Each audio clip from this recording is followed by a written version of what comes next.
Okay, it's starting.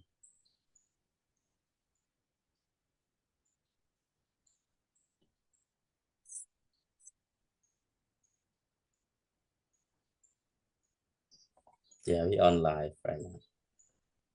Hello. Hi. First and foremost, I would like to pay homage to the Triple Gem, the Buddha, the Dharma, the Sangha, and my highest respect to all vulnerable monks. Good evening and good morning to all my brothers and sisters in Cambodia, and hello to everyone else wherever you are in the world. Welcome to Dhammika Academy International. My name is Sarong Vitkori, and I am here today with Vulnerable Sub TV. Namaskar, Vulnerable. How are you doing? Yeah, good afternoon from Hawaii. Here is 2 p.m. Yeah, so at your central time, US central time must be 7 p.m., right? It is 7 p.m. here, yes. And I'm doing good. And what about you? I'm doing well, yes. It's been a busy day today.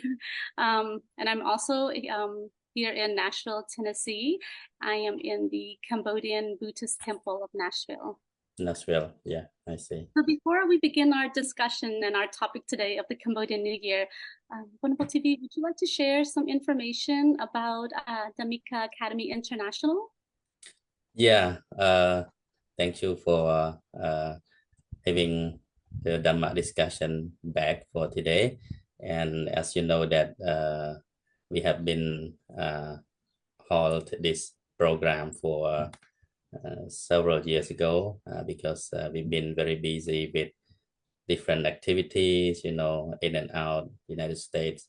So I'd like to just to bring back everybody's attention about the Dhammika Academy International. We founded in 2028, and the Dhammika Academy International aims at offering the Buddha's teaching classes. 2018? Yeah, 2018, yeah. So the Dhammika Academy International aims at offering the Buddha's teaching classes that aligned with the modern way of life and today's technological advancement. Furthermore, it is not seeking any profit in general and mainly sustains its longevity by abundance of compassionate community, volunteering folks along with the public and private generosity.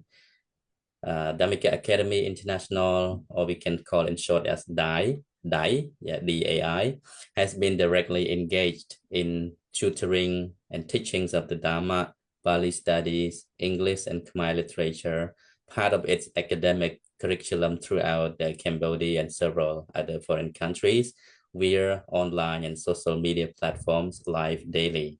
In addition, Dai has also been part of the Dhamma training program for many Cambodian monks and lay people who like to strengthen their knowledge of Dhamma in English medium for the sake of overseas propagation. Since the opening, regardless of facing many obstacles and challenges, DAI has been a source of a significant gateway engaging in social function activities among the communities back home and locally, proved to be a positive impact in transforming the lives and changing many youth and senior communities with today's ever-changing world. That's wonderful. Thank you so much. Sounds like such amazing work you're doing. Thank you so much for sharing that. So before we go further, I know we don't have such a long time. Let's go ahead and get into the discussion for today. I know that most of you all are quite familiar to know that this month is a very festive month for countries in Southeast Asia. You may be familiar with it, and I've seen photos where there's water splashing and then there's people throwing powders on faces. This celebration, the New Year celebration, and that is often seen in countries like Laos, Thailand, and Cambodia. But because Vulnerable Suk TV and I are Cambodian, I am a Cambodian American, and Vulnerable Suk TV is a Cambodian monk, we're going to be speaking about it from the context of the Cambodian Buddhist culture. Yeah. We can go ahead and dive in the questions, and I'm always excited to learn more about the Cambodian Buddhist culture. Vulnerable Suk TV, can you go ahead and tell us essentially, what is this celebration about? And when does it usually occur, and what are some of the traditional practices? Yeah, Cambodian New Year, or we can call as a Khmer New Year, as it's popular among our people. We call our own race as Khmer, Khmer origin or Khmer nationality, and sometimes we call us Cambodian too. So that's why our country is called as Cambodian. So we refer our race as Khmer. Then normally we call Khmer New Year, or you can even call Cambodian New Year. So it's the same way. But in our language, we would say Chol Chnam Thmai, right? You have heard of this, yeah. Chol Chnam Thmai. Sometimes we say Susaday Chnam Thmai, Happy New Year, right? Happy Cambodian New Year, Happy Khmer New Year. So it's a traditional and happy and blessing occasion for Cambodian people all around the world, who have the origin from Cambodia, and like those who born abroad in America, who have the roots from Cambodia, where their ancestors from. So whenever there's April coming, we always remind, our hometown. And some people like me who just, came to United States of America for the last 5 years. I still like homesick, like whenever there is a traditional festival coming, either Chumban or maybe New Year, Khmer New Year. So we kind of homesick. We imagine whatever we have experiences back in our home country. Yeah. And we imagine the image where people coming together to the temple, bringing different kinds of food, wearing traditional outfits, and just get together and exchange greetings, and just kind of a family reunion and a gathering of people from different places. At least in Cambodia, the government allow 4 days for the national holidays in the whole country. So those who have gone to work at the city, they can take that opportunity to visit hometown, to meet their parents and their relatives at home. So it's such a happy and reunion event or occasion for the Cambodian people back in the country. And this New Year, normally we celebrate in the mid-April, sometimes start from 14, 15, 16, and even 17. So usually three days to 4 days. That's the duration for the celebration. Yeah. And why is it like in the United States we celebrate like in Cambodia they will call it the International New Year, which will be January the 1st. We celebrate one day. Why is it in Cambodia is celebrated for 3 to 4 days? Yeah. And Actually, in the past, it celebrated in the early month of lunar calendar. We call Mekase, which is known as the first month based on the lunar calendar. But later onwards, our ancestor changed it to Khai Chat in Pisa Khmer. In Khmer language, we call Khai Chat Chol Chnam. So it's the same as it falls on April, which is normally known as the harvesting time, where people, especially in the farmers country, peasant country like Cambodia, a lot of people are farmers that they like to collect and harvest their crops and plants they have been harvesting throughout the year.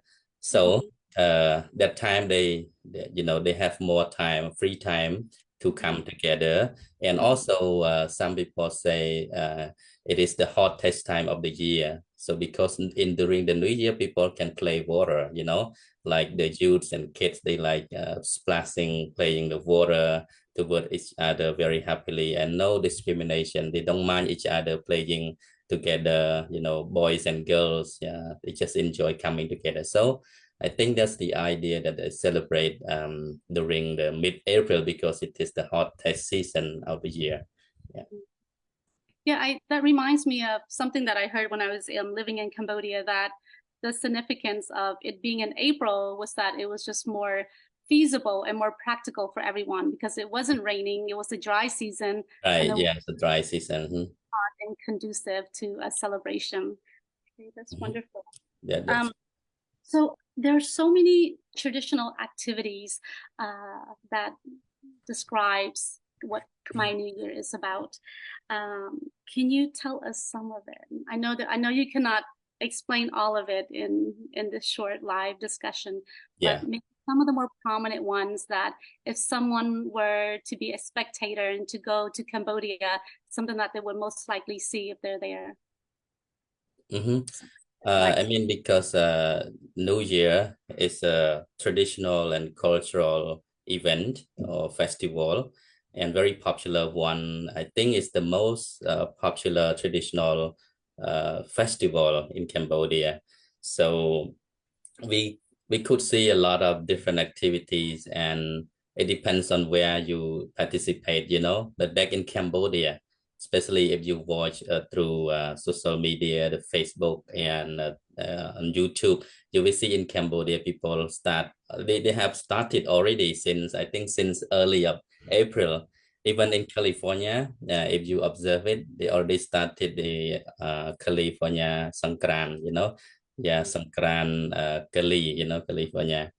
And you what would does observe, Sangkran mean? yeah. Yeah, Maybe Sangkran is actually the same, but it's just mm, the term used in Sanskrit language, Sankranta, you know. So it's also referred to the New Year Day, right? The New Year Day. That's why sometimes we call it as a Sangkran in the, based on Sanskrit language. And you would see a lot of different activities that people facilitate during that, you know, depends on the number of participants and also the space. But normally back in Cambodia, we usually celebrate Cambodian New Year in the temple.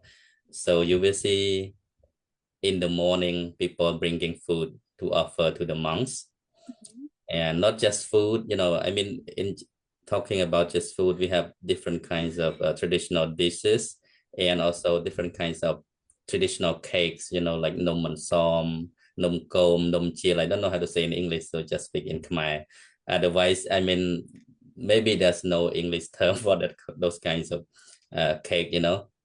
So correct. just speak in Khmer. And apart from offering to the monks, some children, they also offering material gifts to their parents, expressing their gratitude towards one's parents and their seniors. Some people, they just do, you know, charity.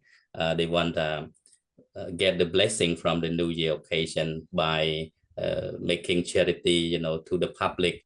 Sometime maybe a box of rice, or sometime maybe money or water or even drink, whatever you have. You can also make donation for the public who comes to the temple, or some people, they just set up the table in front of their house whenever there are, you know, people traveling around, passing by. They would donate those things they want to, you know. So this you will see during the New Year. And also coming to the temple after having meal, people would participate in playing popular and traditional games, you know. You may have joined it before, you may have participated before, right? Like Bahang Kunh, Tiên Pruat, Lek and Sai. There's so many kinds of traditional and popular games that we have, and they are very inspiring to people, you know, like the games of like the tug of war, Tiên Pruat.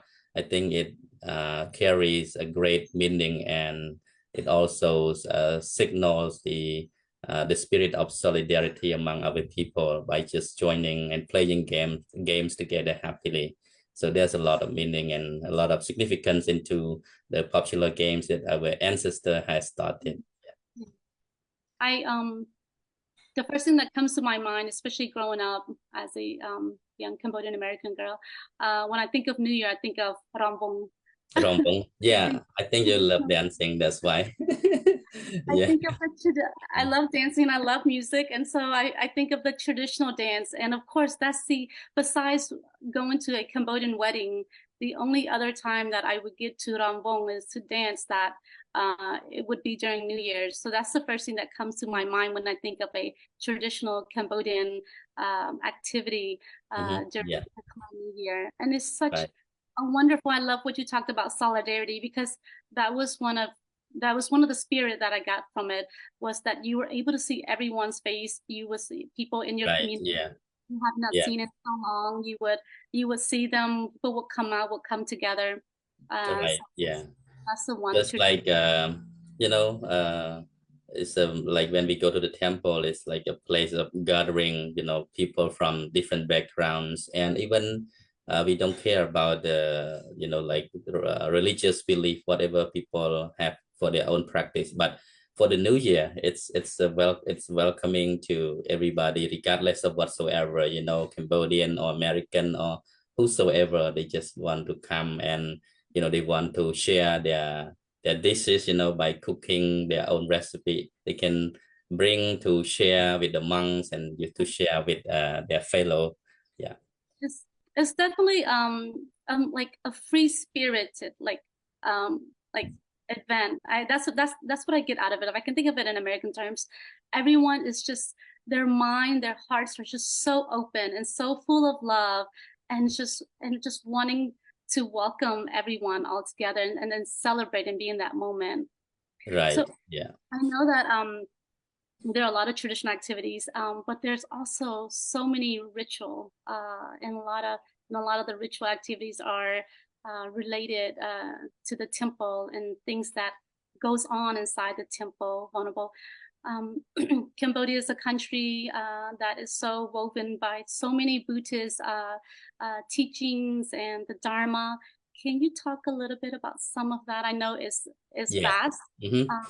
Yeah. Can Hmm. Because when we talk about Cambodia, it's not about just the culture roots, you know, but we also have religious roots that has been mixed or mingled 1,000 years back in the past, you know, since our ancestors initiated the idea of how the Khmer New Year looks like. So one thing is, it's not about just the union, you know, like gathering together, but also the spirit of remembering one's gratitude to the ancestors, you know.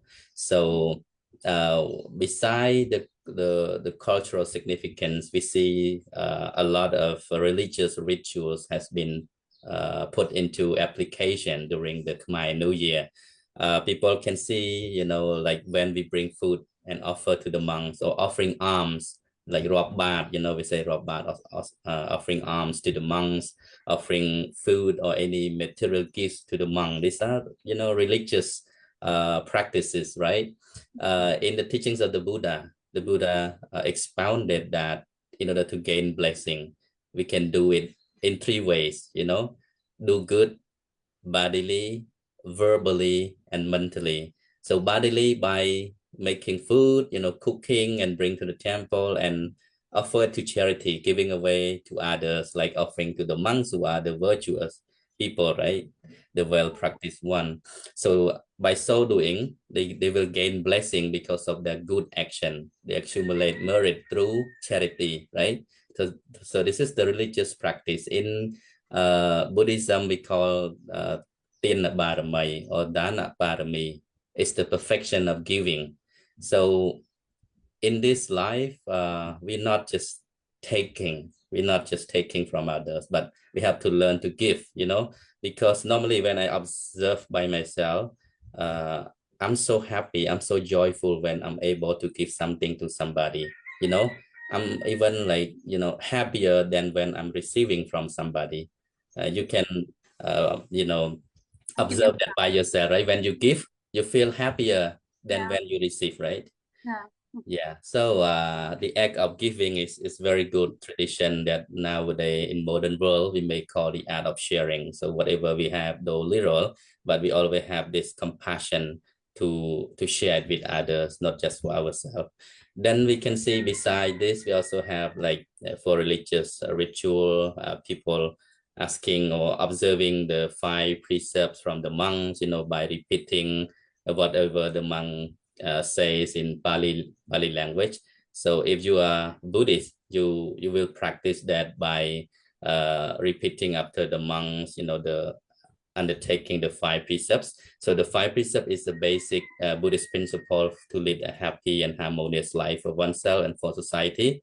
When we become a Buddhist, we determine to observe these 5 precepts. By so doing, we become happy, and we also spread, happiness around us when we able to practice those principles. Like we have to avoid from killing, stealing, sexual misconduct, telling lies, and taking intoxicants that cause to lose one's mindfulness. So these are the 5 basic principles. You will see that these rituals being practiced during the Khmer New Year.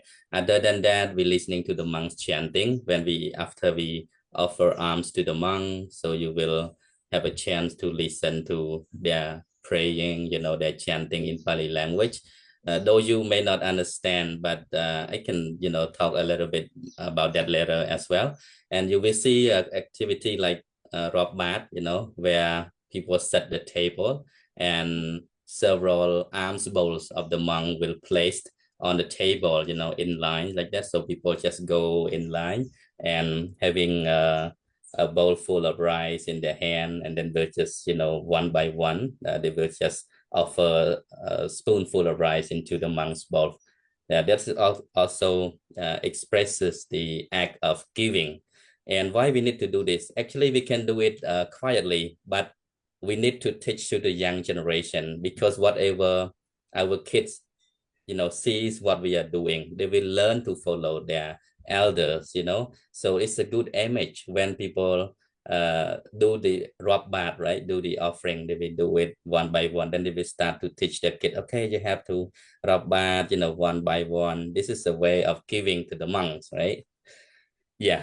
And other than that, for religious practice, we have like Kun Phnom Sat, the building the sand mountain or the hillocks.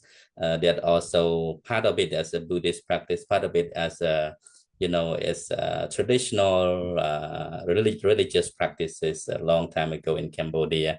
They believe by so doing, they can make more, donation of the sand to the temple for the sake of construction. But also, some people, they build the sand mountain in a shape like a pagoda or the stupa, in representation of the Buddha's stupa that enshrine his relics.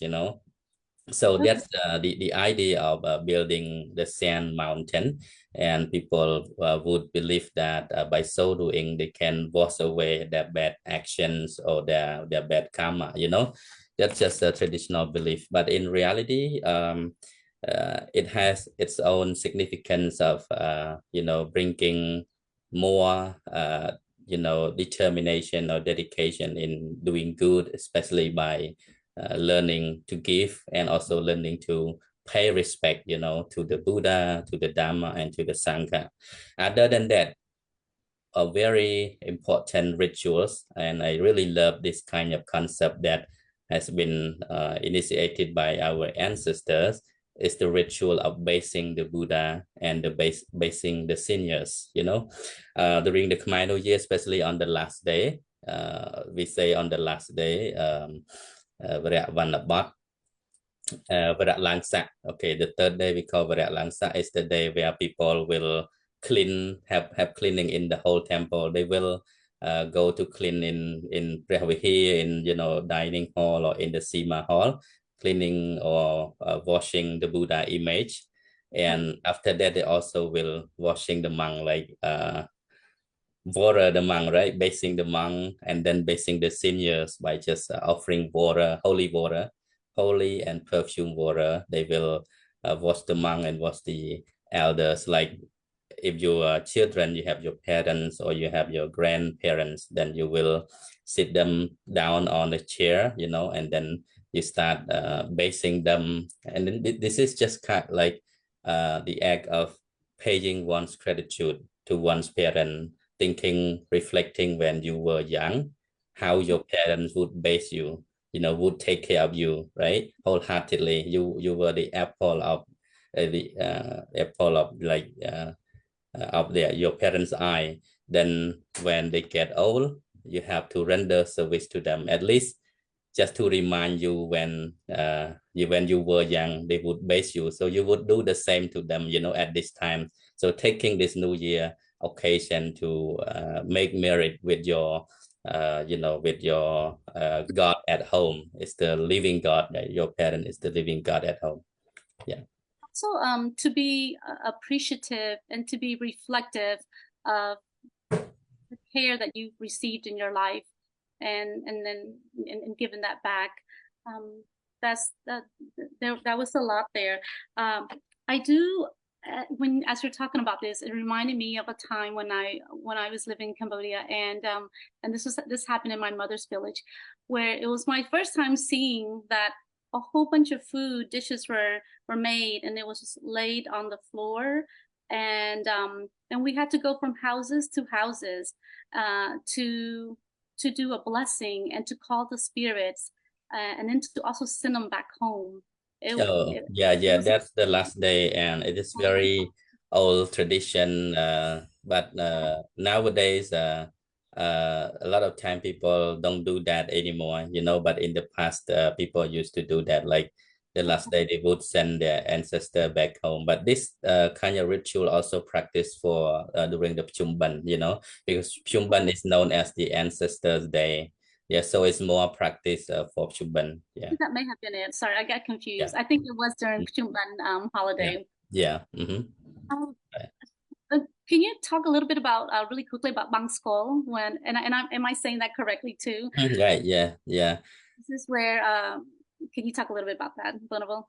Yeah. Bangskol, it has a literal meaning, like original meaning. It's referred to the old rag, like dirty cloth during the past. The monks, we don't have this like luxurious kind of fine robes to wear, like we can easily get offering from the lay people. But in the past, the monk would go collecting the cloth, the dusted cloth that has been abandoned, or some they cover the dead body and they throw away in the cemetery or something, and the monk would go and just pick it up and cover the body, because there were no such a fine already made rope like today. That's why the monks Fine. just leave whatever they can make use of the basic needs, and not to have attachment over whatever they want. So that's why there's a kind of practice for the monks in the past. And that idea, Bangskol, also comes to our tradition, but we kind of use it in a different meaning. But we also just use the word Bangskol to mean that when the monks are chanting, especially after having received the material offerings from the lay devotees, they will start chanting in order for people to listen and then accumulate merit through that listening of the Dhamma. And then they gain merit of their charity and listening to the Dhamma. They would transfer and dedicate merits to their departed relatives, So this is the ritual that is called Bang Skol. You will see the image of lay devotee bringing offering and then offer to the monks directly by hand, and the monk will start chanting. And after that, Lok Acha, he will start a tikbon. A tikbon is a merit dedication, or some people will just pour water, to dedicate merit. Is a sign of transferring merit. So this kind of ritual act is known as Bangskol for today's meaning, but it's not literal meaning. You got it? I hope you get the idea, right?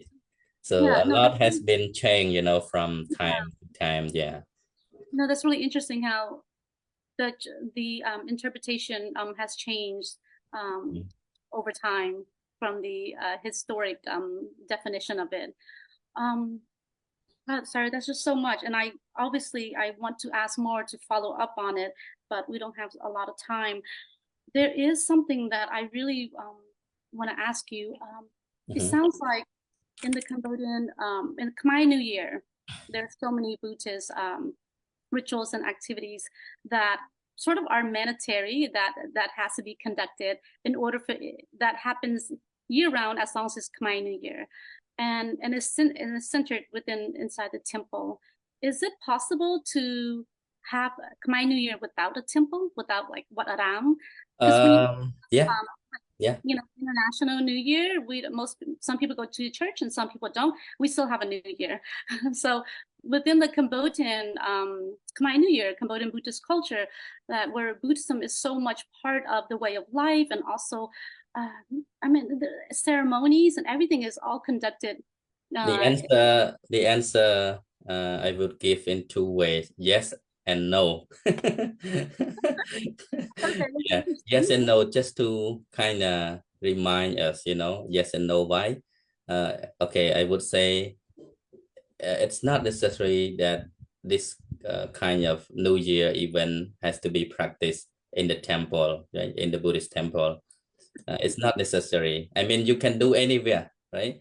You see, in America, like in California, recently they celebrated it at the university compound. The city of Long Beach, right?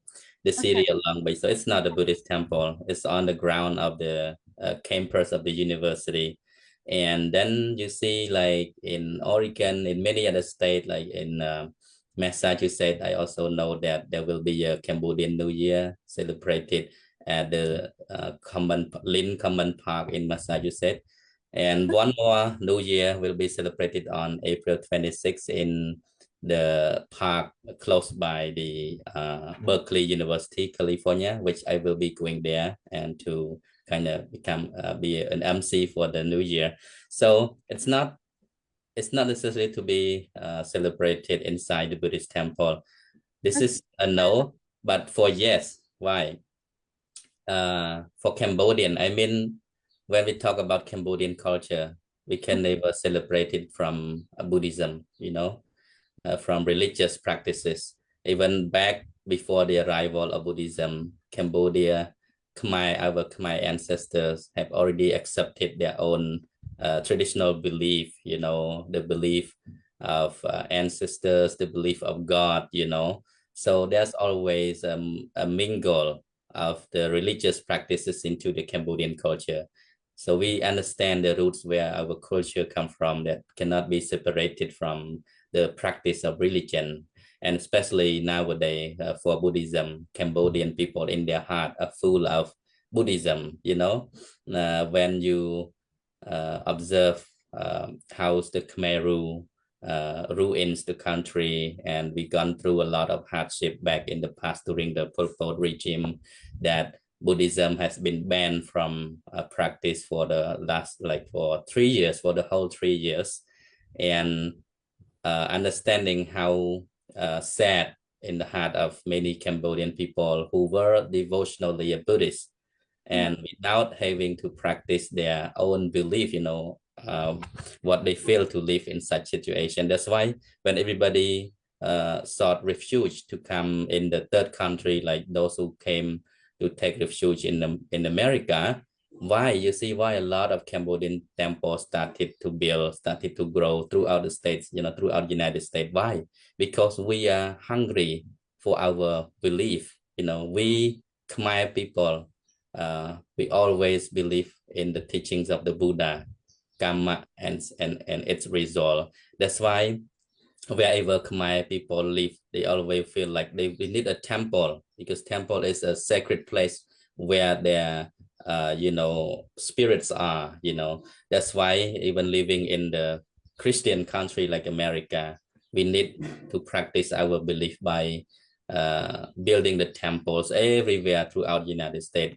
See, this shows that the Cambodian New Year, wherever they practice, they always like to connect it to the temple, because the spirit of our ancestors and the ritual activities that has been applied in the Khmer New Year activities, they are related to the Buddha's teaching, like the act of giving, listening to the Dhamma talk, observing precepts, and so on.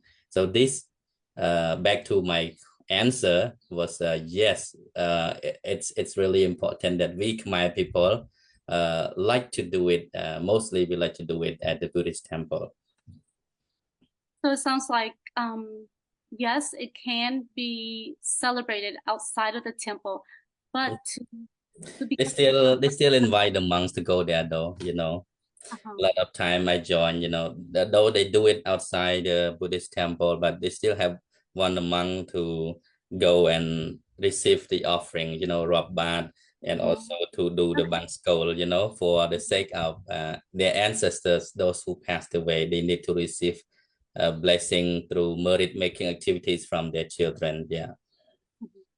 It's just that it just seems much more meaningful to practice it inside the temple or the pagoda and in that area.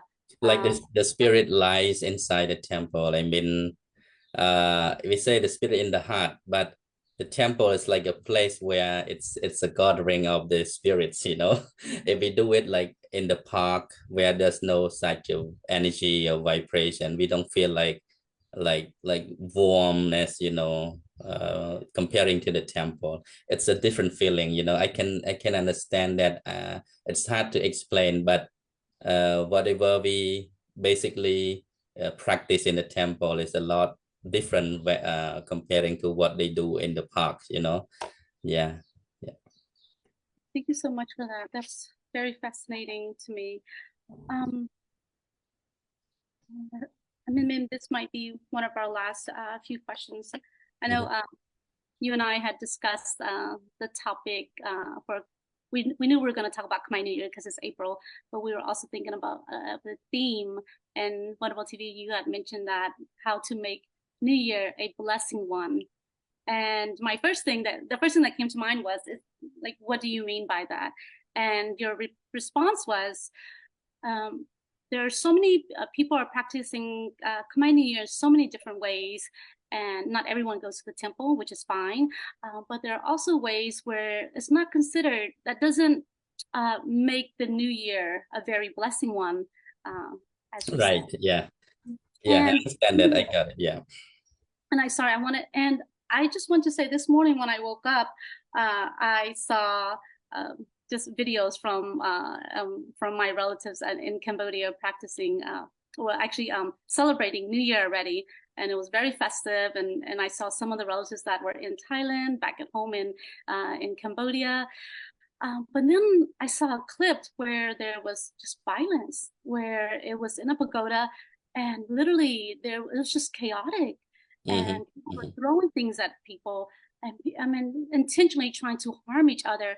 And you mentioned that this has become sort of rampant, unfortunately, during Cambodian New Year, during Khmer New Year now, where this surge of violence that's taken place during a time that's supposed to be very happy, very celebrating. What what do you want to add to that, Bonobo? I know you want to. I mean, we say you know, very big on the letter and maybe on the welcome sign. Wherever you go to the Khmer New Year in the temple or in the park, you will see Happy New Year. But some people don't make it a happy one, you know. When you come back home, they bring a lot of trouble. They go temple, or they maybe join, participate in the New Year event, but some they cause trouble, they harm others, and some they harm themselves by what, you know, by some unwholesome activities, you know, like evil activities. For says, when I was in Cambodia, our seniors and the monks and also the policy by the government, they always remind people, you know, to celebrate the New Year mindfully, because after New Year, they will come with a total number of dead people, okay, because of the traffic accident during the New Year days. Maybe 20 or sorry, like this number or that number of people, 100 of people have died because of the traffic accident, car accident. And some people die because of they fight each other during the dancing, you know, at the temple. And some people they do gambling, right? During the New Year day, they just gather with their relatives or with their friends they drink and they gamble, and sometimes they lose bet, they lose money, then they start quarreling and causing harm to one another. And yeah, that's why I say, we say Happy New Year, but some people, they not mindful about that while celebrating or participating in the New Year. So it's a good message to remind people before they go to join the New Year, when it's supposed to be a happy occasion and blessing occasion for everybody, as a family reunion, and get to meet and get to know new people as well. Because like here in America, we don't know everybody, especially when we so busy on ourselves, so when there is a big festival happen in the temple, a lot of people coming from different backgrounds, different places, then it's a time to get to know one another as well.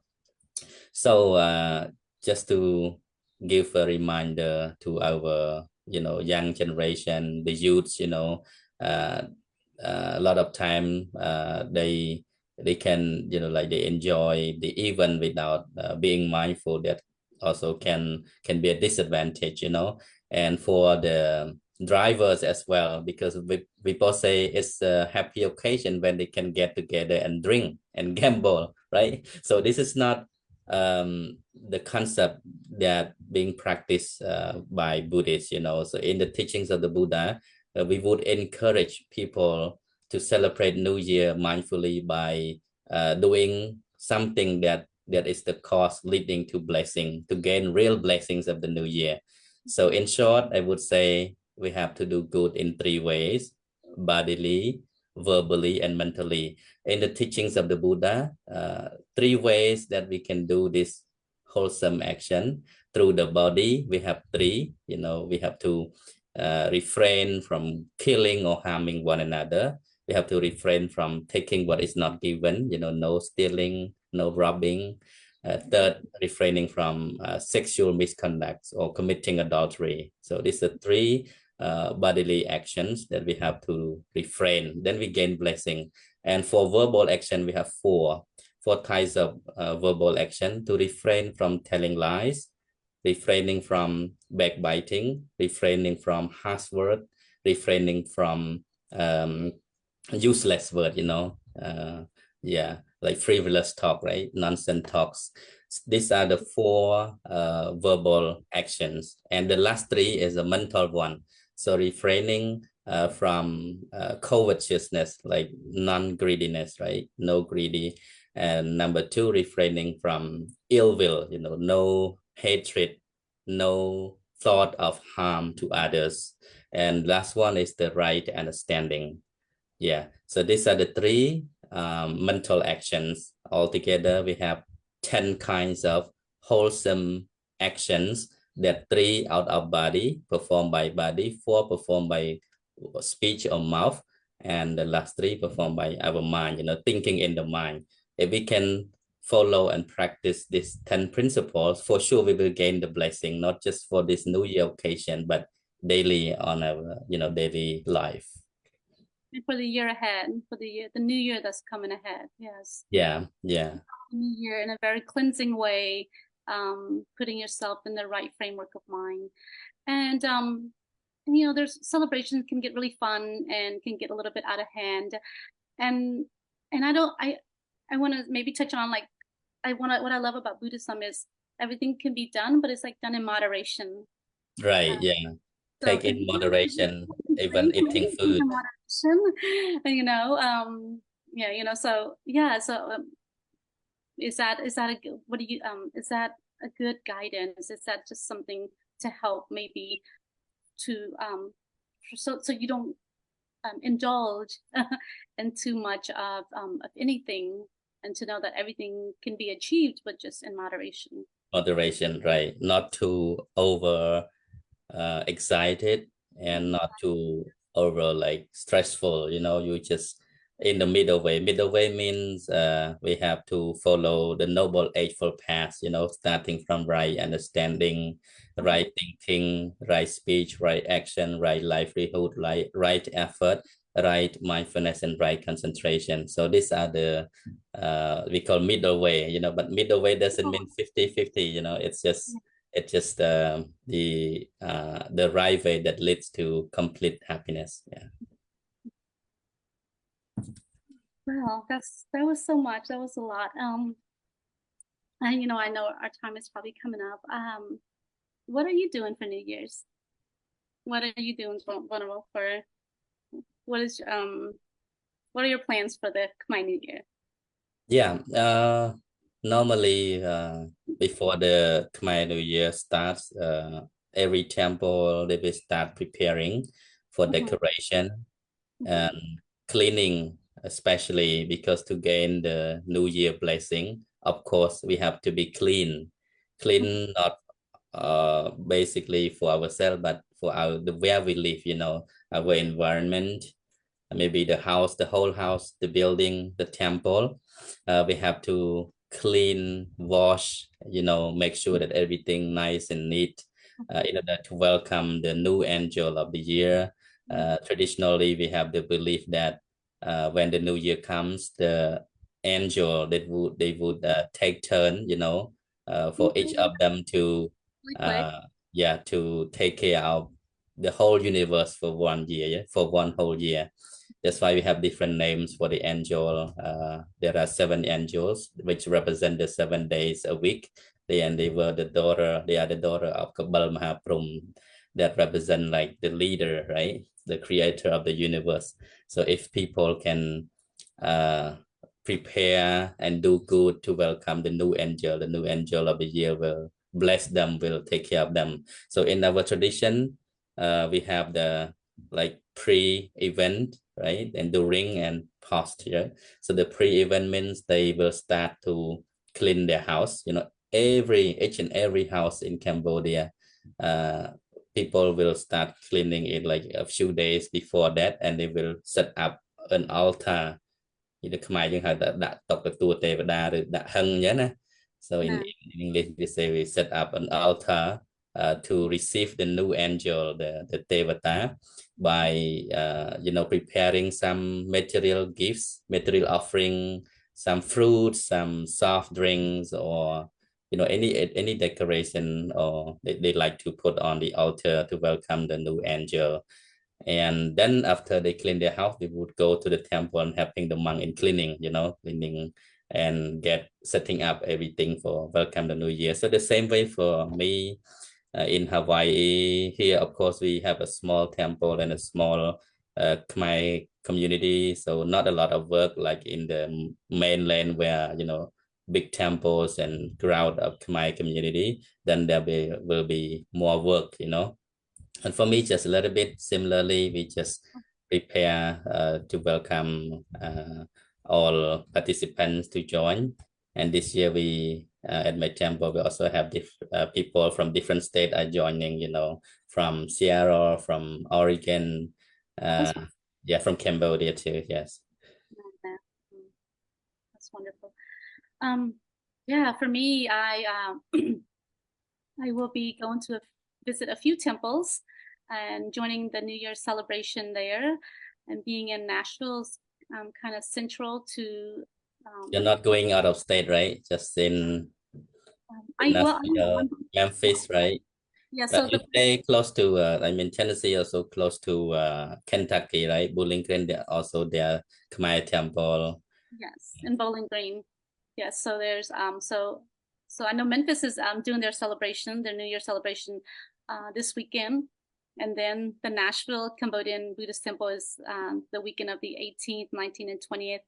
And then Bowling Green is the 24th, 25th. Yeah. So yeah, that's how we how to say we separate the date, because we want people to join, because some people they want to go to all the temple, so they must do it on different dates, and some they just do it like start from the early, like the first week of April until the last week of April. So the whole 1 month there's a Cambodian New Year happening.